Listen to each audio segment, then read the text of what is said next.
Hello friends, உங்களுக்கு bicycle, இ-சைக்கிள் இல்ல இ-ஸ்கூட்டர் வாங்கணுமா? இல்ல இதுல ஏதாச்சும் சர்வீஸ் பண்ணணுமா? Contact choosemybicycle.com at 9092090924. Sir, I stand before this house today not just as a member of parliament or as a representative of the Dravida Munnetra Kazhagam, but as a voice of the 8 crore people of Tamil Nadu who've been told in the midst of our state elections that their votes will count less and their voice in this parliament will be diminished. And furthermore, it's really shocking that yesterday we are discussing the bill here. You've taken your own time to notify. And yesterday, when we discussed, you've called us here, we are discussing the bill here, and then what is the need and what is the necessity to notify it yesterday? What is the meaning? What is the respect you have for this house? Sir, the government has introduced 3 bills in this special session, called in haste and time to disrupt the ongoing elections in my state and many states. And I raised to oppose these bills on the behalf of my party and my state. Let me start by saying that these 3 bills, disguised as if they are in support of the reservation of women, constitute the single greatest assault on Indian federal structure. Let me begin at the beginning, because this government always counts on the public not knowing the history. The history of the delimitation in India is at its heart the history of a promise made by the parliament to the people of the southern states, Tamil Nadu, Kerala, Karnataka, Andhra Pradesh and Telangana. 5 states which have resisted the onslaught of the Bharatiya Janata Party and have stood out as role models for inclusive development. The delimitation process began in 1952, soon after the republic was founded. It was a constitutional solution to a demographic problem. How to balance the population growth with fair representation. All of us abide 82 and 170. By 1973, when the third delimitation commission had completed its work, there was a push for population control also.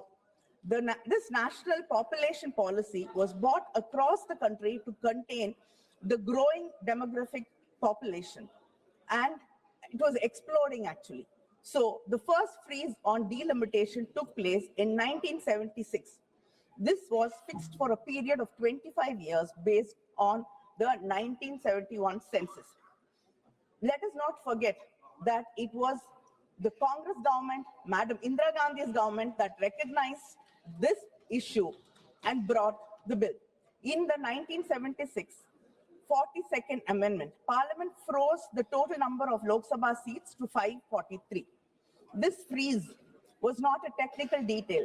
It was a constitutional compact, a promise made to every family in India and South India that compliance with objectives of the national policy would not cost them their political voice. Over time, Southern India,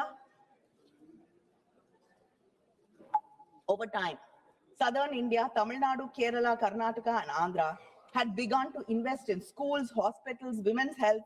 We listened to the union government's repeated call to control our population. We complied. Our fertility rates fell. Our families became smaller. In 2001, understanding that some states, especially southern states and other states like Punjab, had done a better job at these indicators, and some other states had to catch up. That time, there was a union government, which listened to the voices of the people from the south. Yes, I have to give you credit when you deserve it. We are unlike you, always finding fault with us.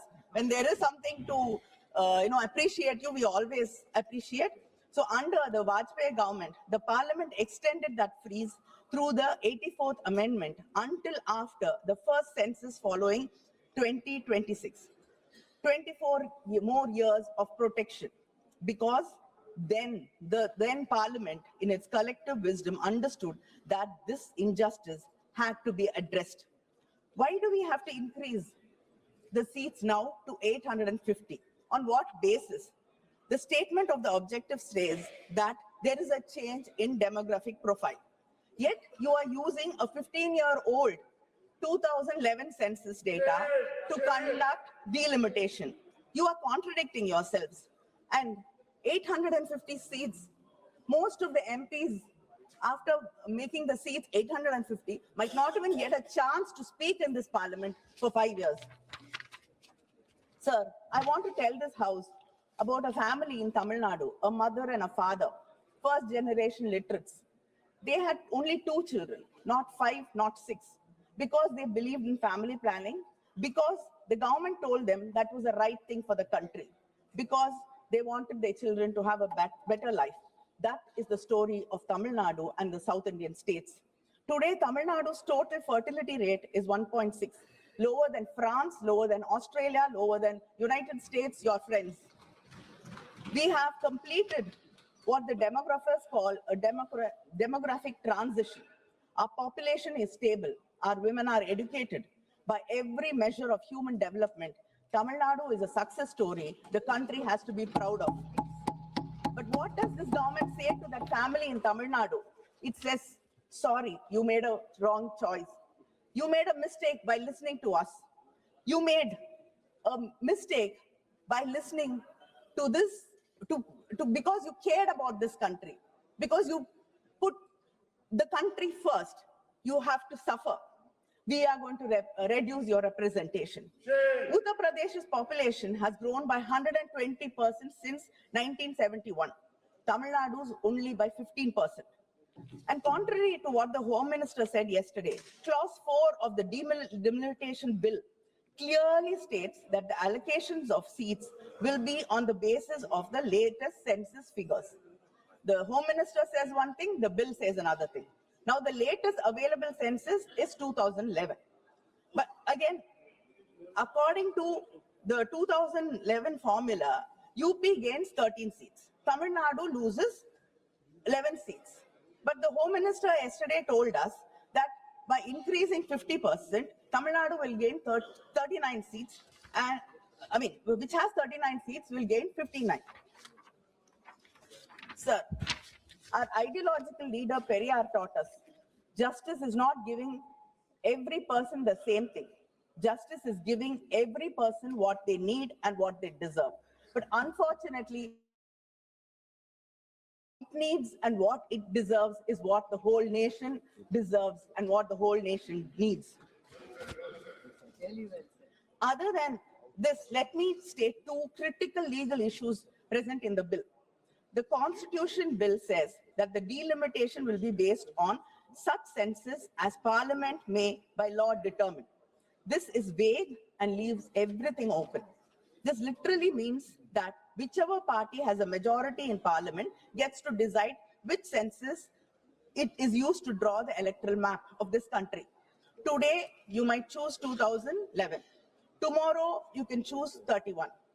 And day after, it can be 1991. This shows a non-application of mind, or a mind determined to push its own agenda on this country. Second, the Delimitation Commission will be chaired by a retired Supreme Court judge, appointed entirely by the Union government, with no consultation with the Chief Justice of India, no consultation with any state government, and no parliamentary confirmation. As per Clause 5 of the Delimitation Bill, the states get so-called associate members, 5 MPs and 5 MLAs, who are not allowed to vote, who are not allowed to sign the commission's decisions, not allowed to do anything except sit and watch from the wings. The Home Minister said 50% increase across the state. I want to know what happens when the Delimitation Commission does not agree to the Home Minister's suggestion. பெண்களுக்கு எதிரான குற்றத்தை இரும்பு கரங்கொண்டு தடுப்பேன்னு சொன்னாரு. முன்பு நள்ளிரவிலும் பெண்கள் சாலைகளில் தைரியமாக செல்லக்கூடிய நிலை இருந்தது. ஆனால் இன்று பெண்கள் பாதுகாப்பு என்பது பட்டப்பகலிலேயே பறிக்கப்படுகிறது. இந்த நிலை மாறிட வாக்களியுங்கள் தாமரை சின்னத்திற்கு. Are you going to bulldoze the Delimitation Commission also, like what you are usually used to doing? Or will the government then challenge the orders of the Delimitation Commission? Because the clause 10(2) of the Delimitation Bill 2026 says After the publication of the orders by the Delimitation Commission, these orders cannot be questioned in any court. Where should we go seeking for fair delimitation in such a case, situation? Where is our guarantee? The Constitution in Article 368 says that amendments affecting the representation of states in parliament must be ratified by at least half the state legislatures.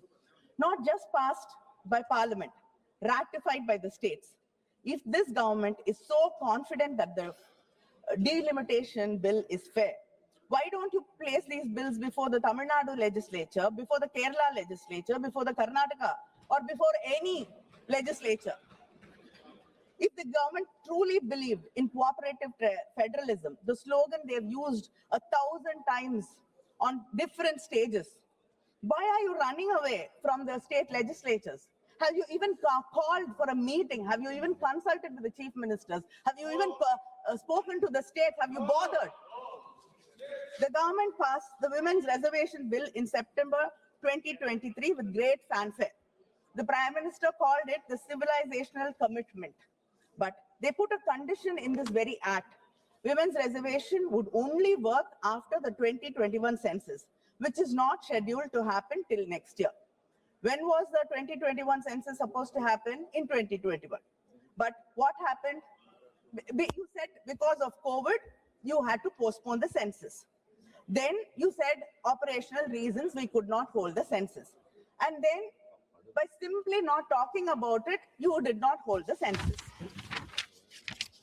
So the largest democracy in the world, the country that invented modern census, could not conduct census in this country. And now that it is politically convenient, they want to use 2011 census to redraw the map of the Indian democracy. They postponed the census and now they are rewarding themselves with the old census. Sir, I really admire. You're the only government which can turn its failure into a political advantage. Look at when this special session has been called in the midst of election of 5 states. And to speak about timing, because timing is everything in politics. And the timing of this bill are so nakedly, breathtakingly political. I'm almost impressed by the audacity of it. The entire opposition asked you to hold this session after the elections. You ignored it. And yesterday you told us that giving women their rights, bringing these bills are of utmost urgency. You cannot even wait for 2 weeks. But you came to government in 2014. The entire opposition has been requesting you to bring the women's reservation bill. All the leaders in the opposition have written to you. Our leader, our Chief Minister, MK Stalin, has written to the Prime Minister saying that the bill should be passed. A women's wing had a rally in Delhi asking for the bill to be passed. We've raised this issue thousands of times in Parliament. And for more than a decade, you did not see or understand the urgency. But today, you can't even wait for 2 weeks. And you want to believe us that you care about women's rights. Sir, this is not constitutional reform you're talking about. This is an electoral rescue strategy in these states because you are not going to do well in most of the states. The Constitution 106th Amendment Act of 2023, the Women's Reservation Act, was welcomed by most of the opposition parties here. And the DMK welcomed it. But we said it then, and we are saying it also now. Tying women's reservation bill to delimitation is a trap. It was designed so that you could never have one without the other. So that the BJP can say, if you oppose delimitation, then you're opposing women's rights. If you oppose the destruction of Tamil Nadu's representation, you are against women. The BJP is using women of India as a human shield for its electoral ambitions. The women of Tamil Nadu who have the highest literacy rate in India, who have the highest female workforce participation in the country, who have fought and won in panchayats, corporation councils and state assemblies, Those women will not allow their cause to be hijacked. They deserve, and the women of this country deserve reservation today in the existing 543 seats without waiting for anything else. And I ask the Honorable Home Minister, why can you not simply amend Article 334A to remove the delimitation precondition? Why can you not give women 1/3 reservation in the existing constituencies through rotation starting from 2029 election without delimitation? If you really care about women's representation, the path is clear and simple. Why do you refuse to take it? Sir, the women of this country have been starved of political power for decades, for centuries. There's a loaf of bread in front of us. We are saying we are starving. Share it with us. But the government is saying, no, you cannot disturb this loaf. We cannot touch it. Wait, we will bake a huge cake and then we'll bring it and then give you a small portion of that. Yes. How does it make any sense? And is this your civilizational commitment? The women of this country have been working hard all their lives. They protected their families, they protected this country, they've sacrificed for the nation. And yet, all their hard work goes unrecognized and not respected because you want to tie it with delimitation.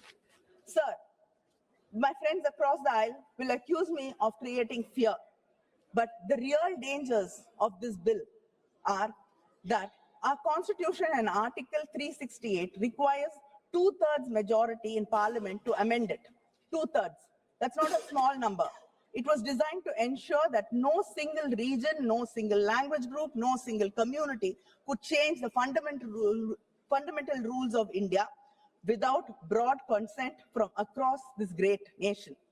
But what happens after this delimitation? Right now, in this house, we have 543 MPs. 2/3 majority is 362. Let us say the seats are increased to a maximum of 850 MPs as per the Home Minister's assurance, 50% increase across the states. Then the total number of seats would be around 816. Uttar Pradesh, Bihar, Madhya Pradesh, Rajasthan, Haryana, Uttarakhand, Chhattisgarh, Jharkhand, these states together will hold somewhere between 400 to 420 seats in an expanded 16-seat Lok Sabha. 2/3 threshold in an 816-seat house is 544 seats. Add the smaller BJP aligned states like Gujarat, Himachal, or whatever, and the arithmetic becomes terrifyingly clear. The heartland can approach a constitutional amendment majority without a single vote from Tamil Nadu, Kerala, Karnataka, Punjab, Andhra, Telangana, West Bengal, or the Northeast. So this is your plan. The collective bargaining power of the southern states will be effectively reduced. Their voices are not even required for fundamental changes in the constitution. This will create an environment where the policies of the union government will be pushed down. Nation should remain a secular democracy. This bill looks like a prelude and a facilitator for your future agendas. And moreover, the southern states will stand to lose out on the president's election as well. Article 55 governs presidential election vote values. Changing population definition here will alter the vote value of each MLA and MP in presidential elections, giving more electoral weight to MLAs from states that gain seats through delimitation. Directly affects the federal balance in the presidential polls.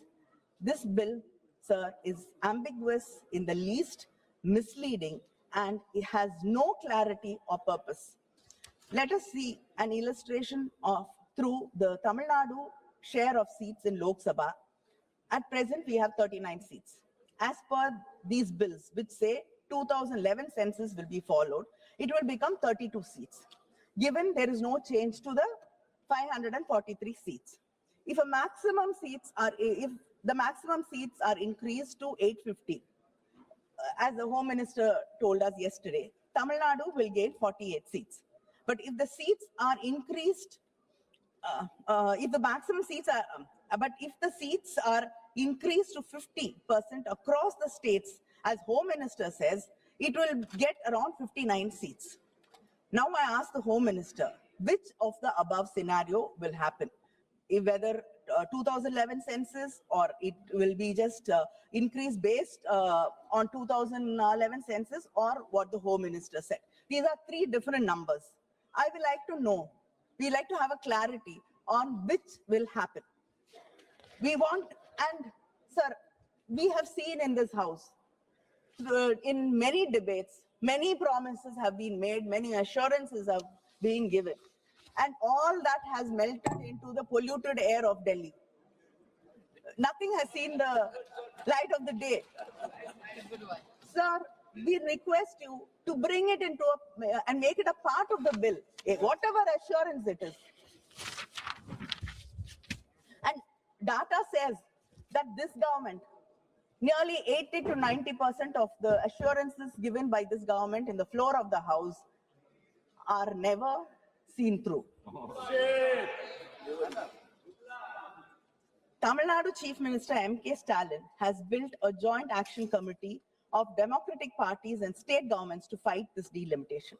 We have held all-party meetings in Chennai. We've passed resolutions. We have written to the Prime Minister. We have demanded that Parliament not rush these bills through in a special session called without adequate notice, without standing committee examination, without even the courtesy of consulting the states whose future is being decided. The Prime Minister has not met us. The government has not convened a meeting in the National Development Council. The Interstate Council, which exists exactly for this reason, has not been convened. Instead, they called a special session of Parliament and scheduled these bills for passage in a matter of few days. Sir, this is not cooperative federalism. This is just calculative politics. In S.R. Bommai and versus Union of India 1994, the Supreme Court has stated that states have an independent constitutional existence and they have as important role to play in the political, social, educational and cultural life of the people of the Union. They are neither satellites nor agents of the center. In the Rameshwar Prasad versus Union of India 2006, the Supreme Court held that the basic principles of federalism is that the legislative executive authority is partitioned between the center and the states, not by any law to be made by the center, but by the Constitution itself. That is what the Constitution does. The states under our Constitution are in no way dependent upon the center for their legislative or executive authority.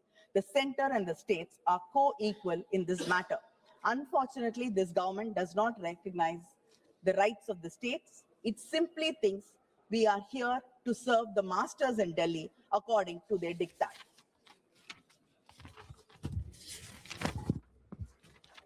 The DMK is not here merely to oppose. We are here to govern, to protect and to propose.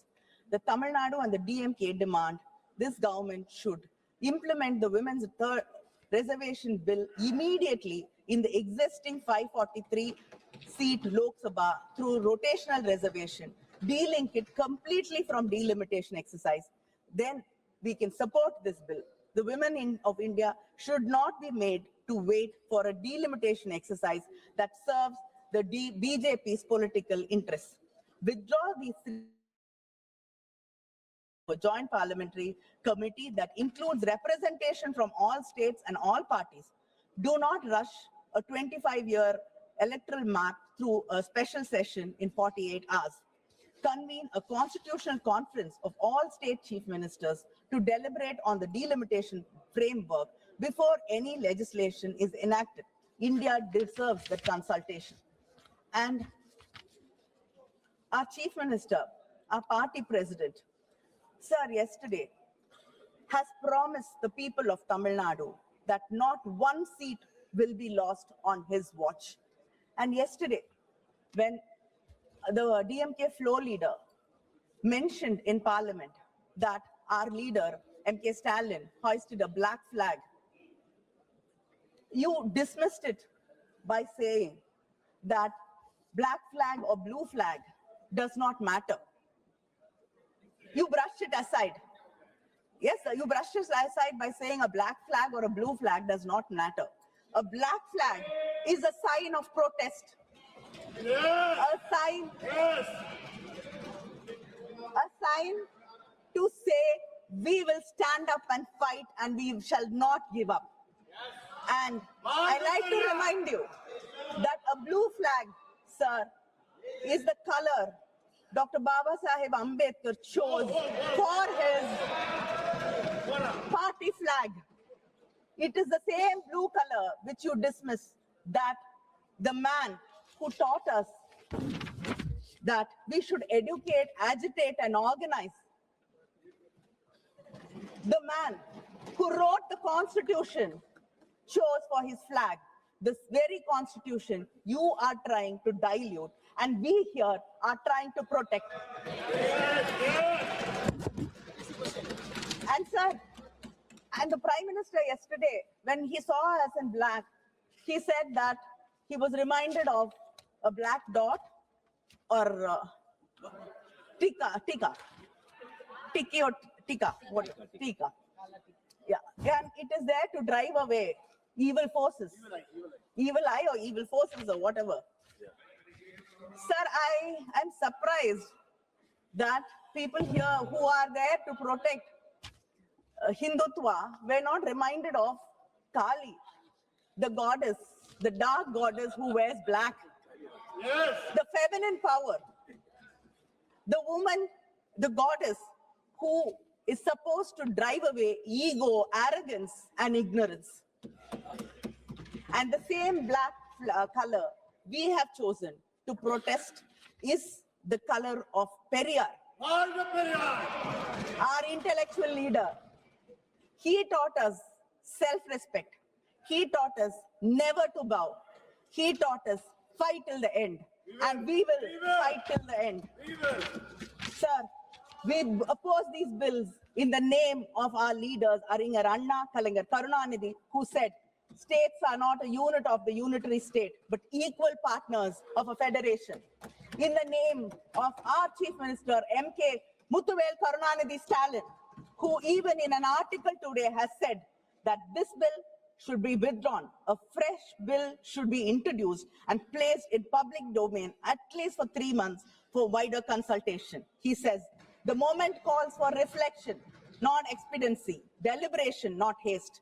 If the Constitution is to endure as a charter of trust, its amendment must be guided by principle, anchored by fairness, restraint, and fidelity to the Republic's enduring integrity. Tamil Nadu போராடும், தமிழ்நாடு வெல்லும். நன்றி, வணக்கம்.